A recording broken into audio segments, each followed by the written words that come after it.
Halo guys, jumpa lagi di Kopi Pahit, komentar peristiwa paling hits di Indoposko Channel. Kali ini kita akan membahas bencana yang saat ini sedang membuat kita semua prihatin ya. Bencana terjadi di mana-mana, tanah longsor, banjir, dan kemudian yang membuat kita prihatin adalah banjir tanah longsor dulu identik dengan bencana yang terjadi di Pulau Jawa.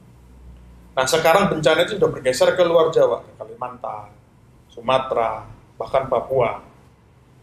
Banyak yang membuat pernyataan-pernyataan bahwa banjir ini karena masalah kerusakan lingkungan, khususnya hutan. Tetapi pemerintah mengatakan masalah ini karena perubahan iklim yang tidak bisa dicegah secara terencana, kira-kira begitu. Nah, tapi kita sini akan ngobrol menggibahkan program apa yang seharusnya dilakukan pemerintah dan sudah dilakukan pemerintah, dan kemudian seperti apa sih antisipasinya dan apa yang terjadi sebenarnya dengan bencana hidrometeorologi. Sebenarnya yang masuk kategorinya hidrometeorologi karena bencana yang berkaitan dengan air. Jadi bencana yang seharusnya bisa kita ramal, bisa kita prediksi. Kalau bencana geologi seperti gempa bumi, gunung meletus, itu tidak bisa kita ramal.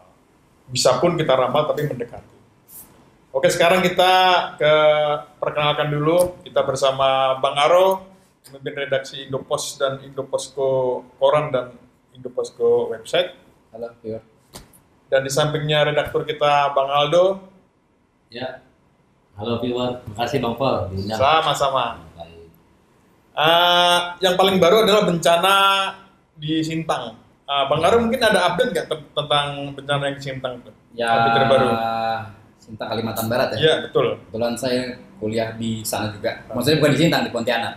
Kita Tanjung Pura, Kalimantan Barat. Akamsi ya? Ya. Anak kampung situ. Pernah ke Sintang juga lah sebenarnya dulu itu. Tahun-tahun 2000 lah. Dulu tuh Sintang memang tempatnya enak. Apa sih, jarak dari Pontianak ke Sintang itu jalur darat bisa 4 jam, 6 jam, antara 6 jam. Ininya perjalanan. Ya lumayan jauh karena itu sebelahnya Kapuas Hulu itu udah perbatasan Malaysia. Oh. Ininya. Emang daerah-daerah itu tuh dikenal sebagai kawasan timur lah. Kalau di Kalimantan Barat tuh kawasan timur.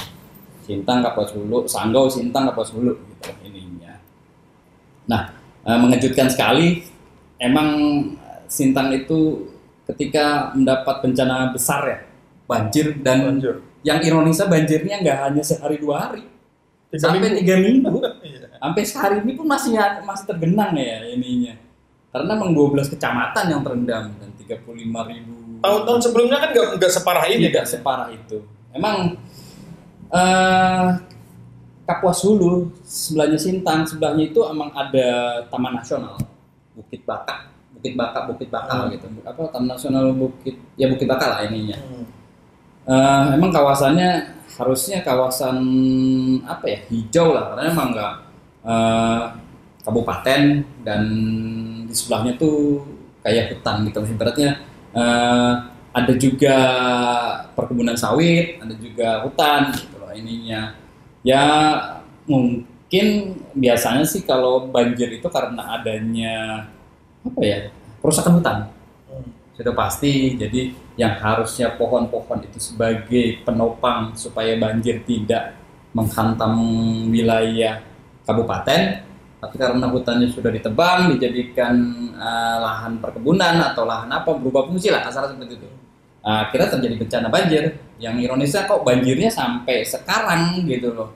Pengungsi udah banyak masih ada sampai saat ini, dan bahkan pengungsi ya seperti lazimnya korban-korban bencana alam itu ya sudah levelnya sudah ini bergeser misalnya ke penyakit, diare lah, kemudian gatal-gatal. Itu kan efek dari bencana banjir yang tadinya tidak ada air bersih, kemudian MCK tidak ada, air minum juga kurang. Jadi ya minta perhatian penuh lah dari pemerintah setempat maupun pemerintah pusat supaya bisa memperhatikan para korban bencana alam gitu loh. Mungkin Jokowi seharusnya ke sana ya. Harusnya. Jangan ikut balapan di Mandalika dulu.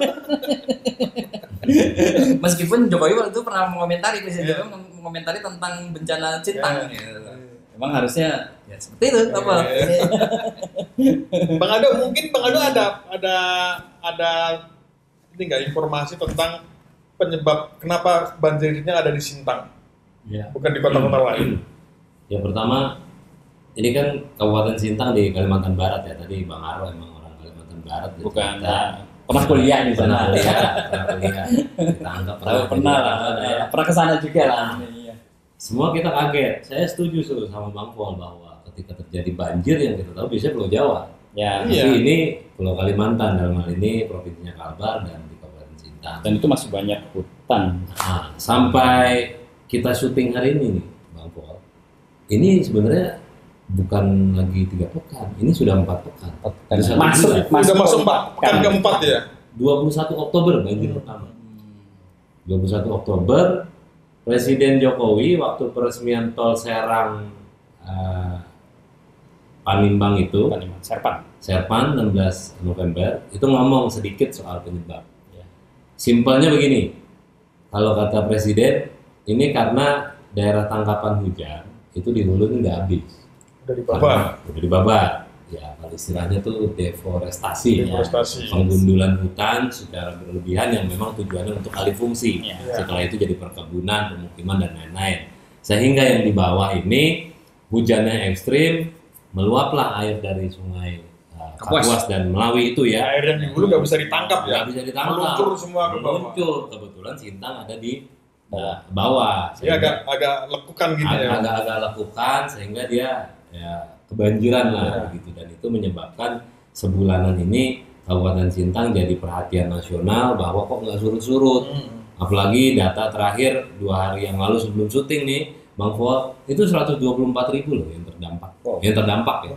Yang terdampak tuh ya 120.000 jiwa. 124.000 jiwa. Korban meninggal 2 kalau nggak salah ya. 2 meninggal. Terdampak tuh ya gara-gara banjir, misalkan saya nggak bisa kemana-mana, itu salah satunya ya. Yang pertama penyebabnya udah pasti, tangkapan hujan di hulu nggak dapat karena adanya penggundulan hutan. Ya inti dari semua itu ya kerusakan lingkungan. Sungainya mendangkal lagi kan? Sungainya dangkal lagi. Hujannya ekstrim juga. Karena La Nina. Dan tidak ada penanganan pemerintah juga. Tuh. Ketika diketahui bahwa ada deforestasi itu. Iya. Sampai saat ini kan betul juga tuh. Kita baca bahwa mungkin diutus sama presiden ya. Menteri itu yang meluncur tuh Menteri PUPR. Menteri Sosial sempat ke sana. Tapi kalau kaitannya misalnya ke alam, lingkungan itu belum, atau presidennya sendiri belum. Jadi itu aja kerusakan lingkungan. Yang itu juga ulah manusia juga. Ya sebenarnya pemerintah kan mengklaim bahwa pemerintah Presiden Jokowi di KTT G20 COP26 kemarin di Scotland COP26 di Glasgow itu kan ngomong bahwa Indonesia sudah menghentikan deforestasi turun drastis ya kan. Namun hal itu dibantah oleh Greenpeace. Greenpeace bilang bahwa dari 2003 sampai 2011 itu deforestasinya itu 2,45 juta hektar hutan habis. Artinya 2,45 juta hektar hutan hilang, berubah fungsi. Mungkin jadi kebun sawit, perumahan, kebun atau nggak tahu. Pokoknya udah berubah fungsi lagi. Nah dari 2011 ke 2019 meningkat jadi 4, sekian juta hektar, naik lagi. Kemudian dari 2019 ke 2021 deforestasi turun. Itu karena apa? Karena pandemi. Perusahaan yang dapat berhenti semuanya. Nah, itu yang dibantah sama Greenpeace. Iya, deforestasi 2 tahun ini berhenti karena perusahaan pada bangkrut semua. Coba punya duit dibabat juga. Nah, artinya adalah ini gimana Kementerian Lingkungan Hidup ini mengatakan kementeriannya ngomong bahwa kita sudah memoratorium semua izin-izin yang berhubungan dengan pembabatan hutan. Tapi kok masih tetap jalan sih, gimana ya? Saya pernah dulu waktu kuliah itu ada kawan yang mencoba investigasi kawasan pembalakan liar atau illegal logging di kawasan perbatasan Indonesia Malaysia di situ dekat Sintang Kapuas Hulu situ lah ininya. Emang informasi yang saya dapatkan dari kawan itu emang sangat masif sekali. Ya, diduga ketika hutan Kalbar tebangin kayunya, lewatin, dijual ke Malaysia. Karena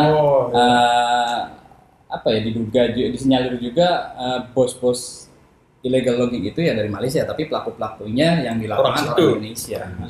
Bahkan agak strength juga tuh katanya ceritanya. Kalau ini ada Samseng tuh ibaratnya kayak apa ya, premannya lah. Kalau ngegangguin dia berani ngebunuh orang yang ngegangguin proses illegal logging itu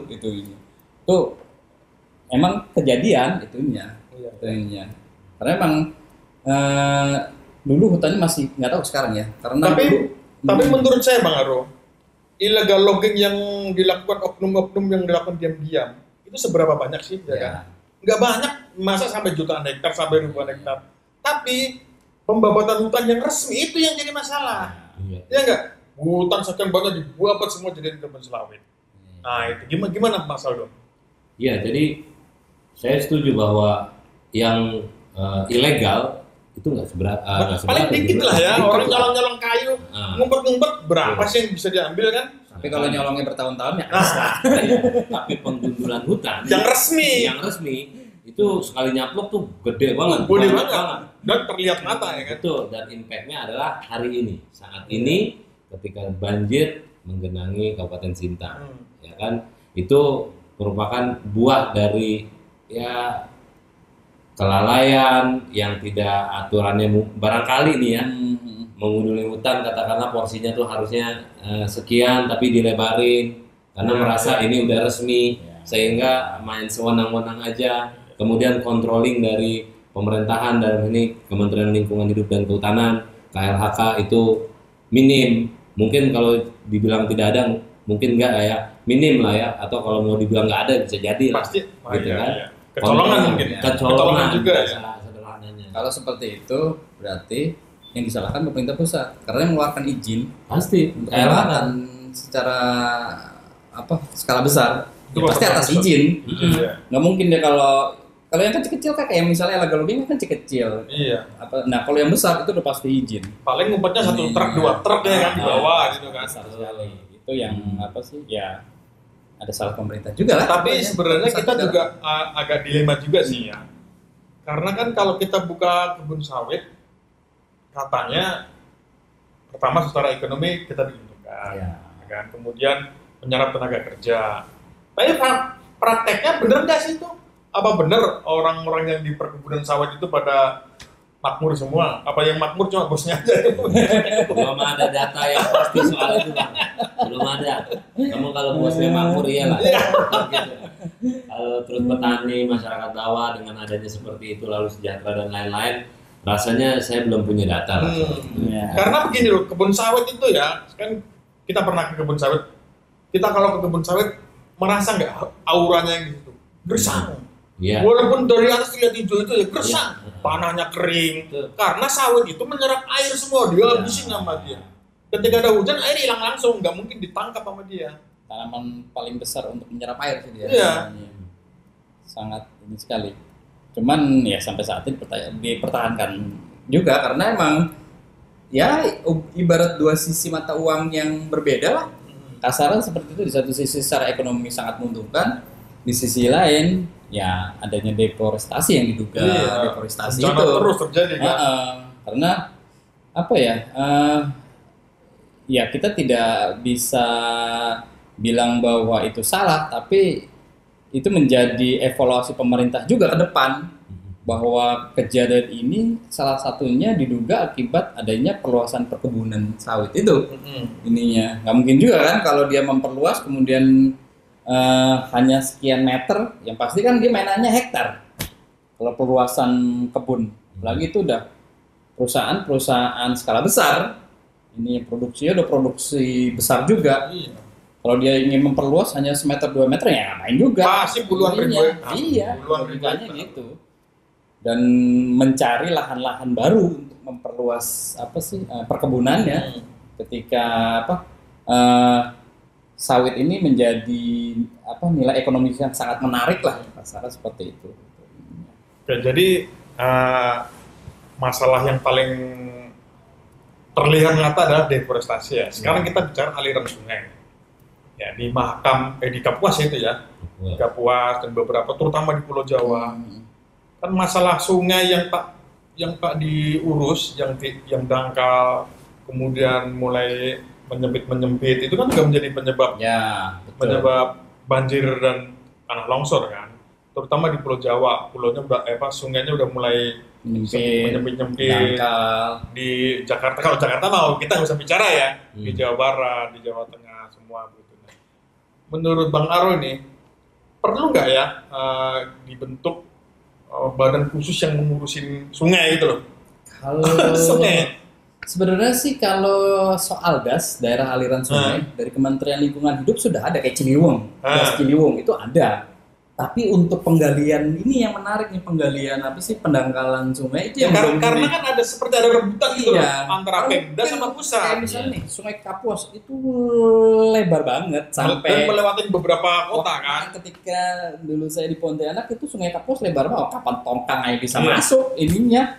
Kemudian ya itu kalau dari Sinta kan alirannya sangat panjang. Nah itu menjadi menarik juga, apakah pemerintah khususnya Kementerian PUPR atau Kementerian Lingkungan Hidup mau ngegali pakai beko dari ujung apa sih sungai yang begitu panjang. Sama lah ketika di Jakarta lah Sungai Ciliwung itu kan ada kan beko-beko yang kecil bisa dikeruk kemudian ini supaya tidak dangkal. Nah, pernah ada nggak sih, juga belum pernah dengar tuh kalau misalnya Sungai Kapuas dikeruk tanah dangkalnya kemudian diperdalam. Jadi ada badan khusus yang ngurusin sungai gitu loh. Jadi dia yang mengawasi sungai mulai dari alirannya sampai pinggir-pinggirannya gitu loh. Sekarang kan antara misalnya satu Sungai Kapuas nih, dia kan melihatin beberapa kota.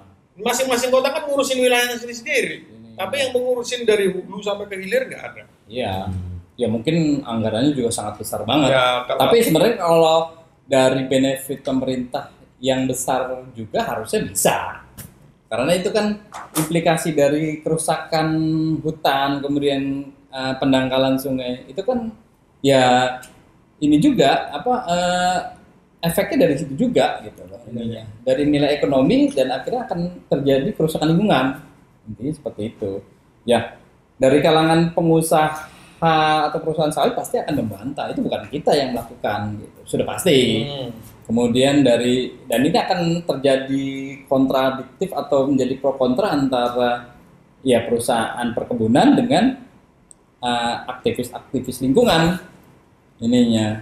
Itu ya harusnya pemerintah lah yang harus berperan besar untuk bisa menjembatani antara keinginan aktivis lingkungan dengan keinginan perusahaan perkebunan. Harus ada jalan tengahnya. Ya, jadi peran pemerintah harus sangat begini, Bang Vol. Sekarang ini kan jelang akhir tahun, musimnya musim hujan. Lagi kita tahu ada La Nina. Ya, ancaman. Dan itu memang fenomena alam yang nggak bisa kita tahan dan lain-lain. Tapi di sisi lain, sebagai pemerintah, sebagai negara, kita juga mau membangun, mau berkegiatan secara lain-lain.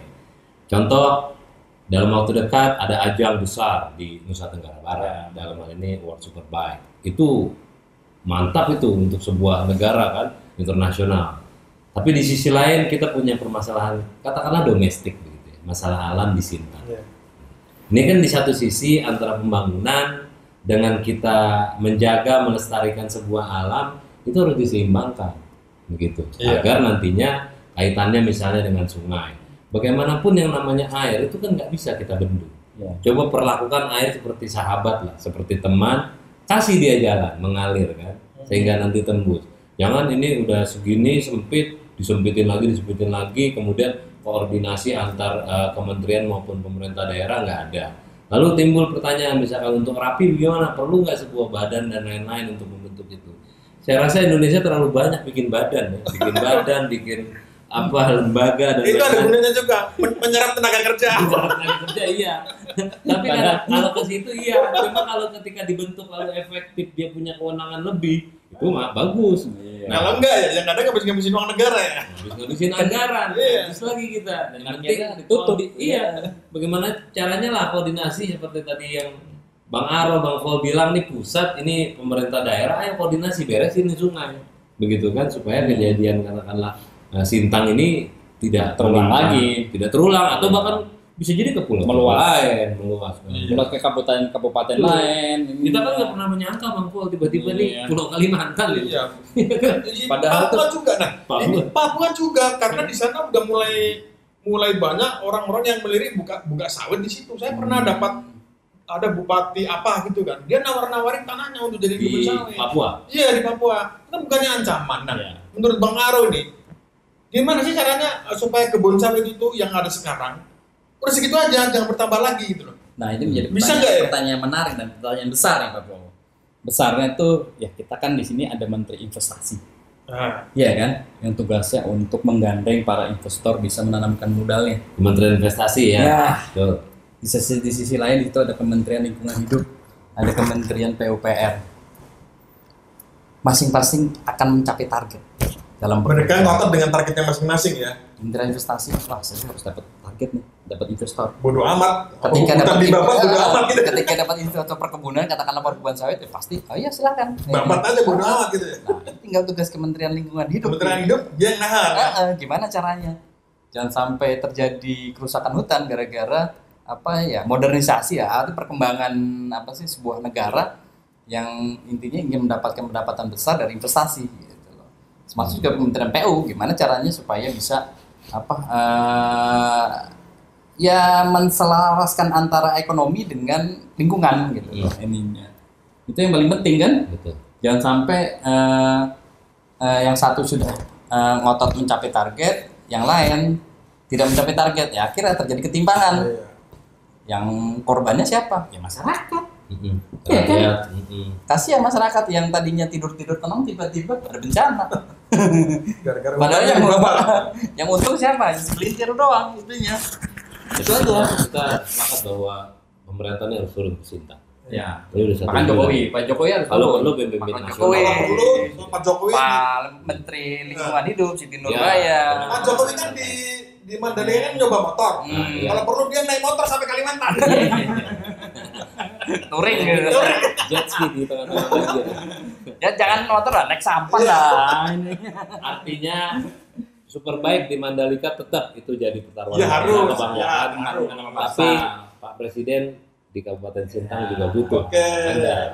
Sejauh ini kan yang kita tahu Menteri Mensos sudah turun. Ya, Terus PUPR. PUPR sudah turun. Nah, tinggal apa Menteri Lingkungan Hidup belum? Belum ya. Informasinya kita juga belum tahu informasinya. Meskipun anak buahnya sudah. Oh, mungkin dia diam muncul. di situ di tengah hutan Ya. diam udah. Tapi Diam-diam. Yang pasti Pak Jokowi harus datang. Gimana? Pasti urusannya. Sudah Pasti hampir Presiden. 4 masuk 4 nih. Minggu keempat Iya, ya. minggu keempat. Hampir Satu sebulan Setidaknya mereka masyarakat. ada perasaan diperhatikan Betul. lah ya. Ada perasaan itu kan senang. ada apa ya? Ada moral yang kuat Iya. ketika didatang dalam mimpi. Walaupun Jokowi ke sana ya masyarakat makin ribet juga sebenarnya. Ya Tapi kalau setidaknya- logikanya lah, kita sehari banjir tidur juga nggak tenang kan. Kasihan masyarakat Sintang yang hampir sebulan tidur nggak tenang, banjir segala Tapi macam. ada juga Bang Po, habis dari situ juga harus dilakukan langkah-langkah konkret. Iya. Nah, pasca. betul. Dan yang paling penting adalah stop deforestasi. Tuh. Ya. Itu yang paling penting. Dan satu hal lagi, bencana ini belum selesai ya. Masih banyak Iya, bencana-bencana ini. lain yang kita tidak tahu. Lanina udah selesai belum sih? Belum. Masih ya Lanina ya? Masih dalam ancaman menghadapi lanina masih. Karena puncaknya hujan itu di bulan Januari Februari. Tahun depan. Tahun 2 bulan depan. lagi dari sekarang. Perjalanan. Jadi mungkin viewers yang belum tahu ya. Iya. Lanina itu adalah pendinginan suhu di Laut Pasifik bagian tengah. Itu menyebabkan konsentrasi awan di Indonesia karena kena angin membuat konsentrasi awan pembawa hujan itu makin tinggi dan curah hujan lebih tinggi dari biasanya. Itu kan. Makanya sekarang kita sedang menghadapi lanina, pemerintah sudah memberi, terutama BNPB sudah memberi warning kan dari dulu, waspada. Ditambah dengan kerusakan lingkungan yang makin parah dan rusaknya termasuk kerusakan di das daerah aliran sungai. Jadi membuat semakin dari faktor internal kita udah rusak, dari luar lanina memperparah lagi. Iya. Jadi kira-kira begitu.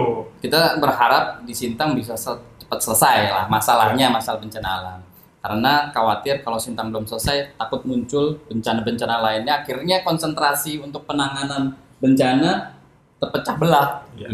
Ininya, iya kan? Logikanya seperti itu. Dan kebutuhan anggaran juga udah pasti akan besar ketika banyak bencana. Ya, kita berharap sih sesuai dengan planning pemerintah lah yang sebelumnya pasti bulan-bulan sebelumnya sudah rapat besar bagaimana mengantisipasi La Nina, mengantisipasi bencana. Ya situ kan itu ada BMKG, BNPB, Dan ingat, Pulau Kalimantan adalah pulau yang ditetapkan jadi ibu kota negara. Itu kan makanya harus jadi perhatian. Berarti banjir itu mengikuti ibu kota negara, negara-negara jadi daerah itu, tapi jauh sih, jauh. Jauh, tapi pulaunya sama ya. Tapi tetap Kalimantan, Borneo. Karena ya bagaimana Borneo kan berhadapan dengan negara lain. Coba ini nanti jadi ibu kota, makin dibobot lagi kan, makin mengerikan kan. Nah, jadi oke, kita tutup perbincangan ini dengan kesimpulan bahwa pemerintah tolong perhatikan benar-benar itu hutan, jangan sampai dibabat lagi. Moratorium deforestasi juga dilakukan dengan konsisten. Pak Jokowi udah ngomong tuh ya konsisten, semua anak buah di bawah jangan ada main-main mata dengan dalih apapun, karena hutan kita sudah semakin membunuh. Citra satelit yang terlihat yang di citra dari satelit yang di foto dari Amerika, orang Amerika mengatakan bahwa di Papua 20-30% udah habis. Kelihatan dari atas, juga nggak bisa dibohongkan lagi. Jadi artinya pemerintah benar-benar konsisten memerangi deforestasi, jangan sampai ada lagi deforestasi, biarkan hutan kita yang ada ini kalau bisa bertambah jumlahnya supaya alam kita hijau lagi, kemudian tidak ada lagi bencana. Dan kita doakan saudara-saudara kita yang terkena musibah segera pulih kembali, banjir segera surut, musibah segera selesai, dan kita semua berbahagia. Amin. Oke, demikian Pak viewers. Jangan lupa like, comment, and subscribe supaya kita nanti bikin video lebih semangat lagi. Bye!